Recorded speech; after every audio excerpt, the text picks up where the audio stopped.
Yo, what's up everyone, it's SEONN the producer here. Welcome. We're going to be looking into Digitalism, and this is just my views on it. So AudioKit released their 5th out of, I believe, 10 limited edition applications. Now, I already have quite a few of the AudioKit applications. I've been, like, their bass 808 was great for 808 sounds. I like their drum analog AR909 because they had something to make quick drum kits. And yeah, so suffice to say, this particular application, I was sort of interested. I was kind of hyped about it. I was looking for an alternative to the Triton VST, or something to use to get some legacy retro sounds. Now, I do have quite a few great applications from like Moog and some Korg applications, rolling as Zenbeats on the iPad, but I wanted just a simple source of vintage sounds.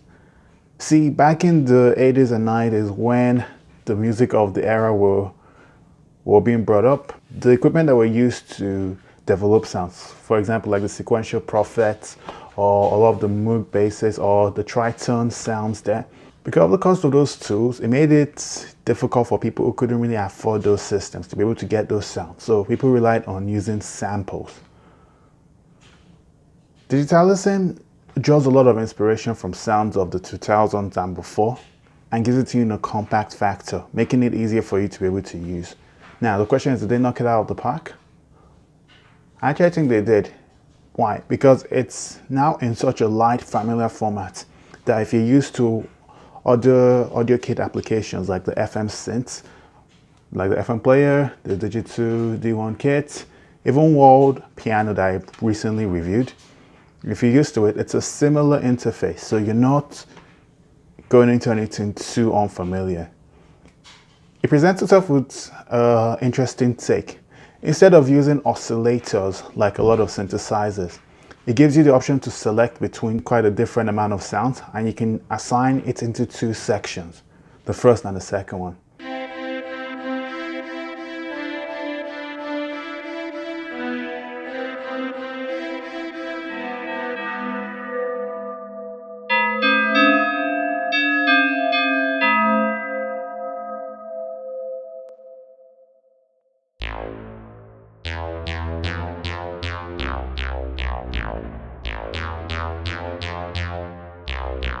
The sounds are formed by a combination of them and adding a lot more effects into it.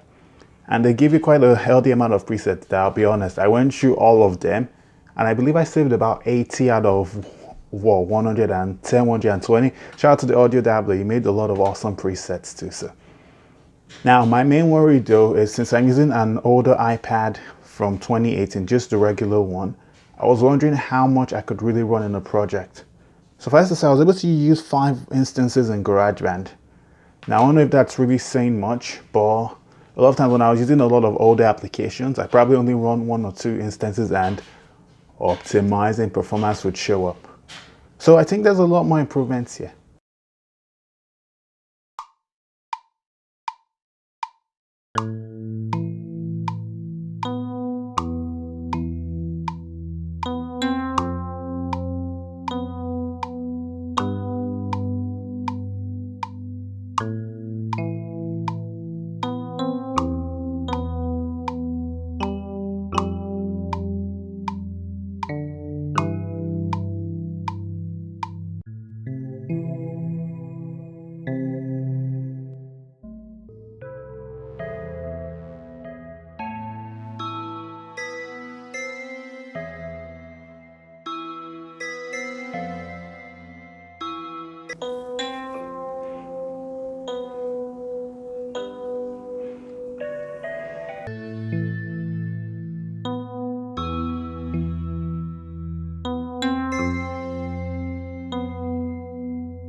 All right, so I've stopped screen recording here. I want to see if it plays the same project there in here.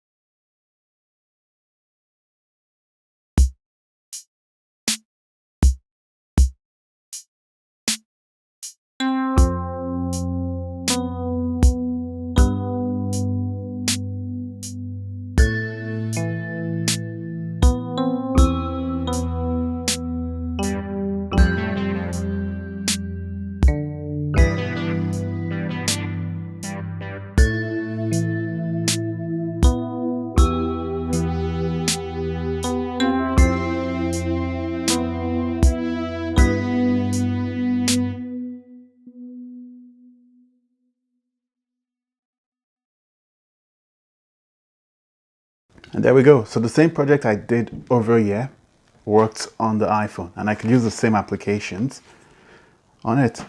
It's a really, really cool app. And for the fact that it doesn't take too much space, it's worth taking a look. What's my overview on the application? Well, as someone who really didn't have access to a lot of these sounds, it's a great buy for me. Like, I found a lot of great lead sounds that I probably use in a few more EDM production.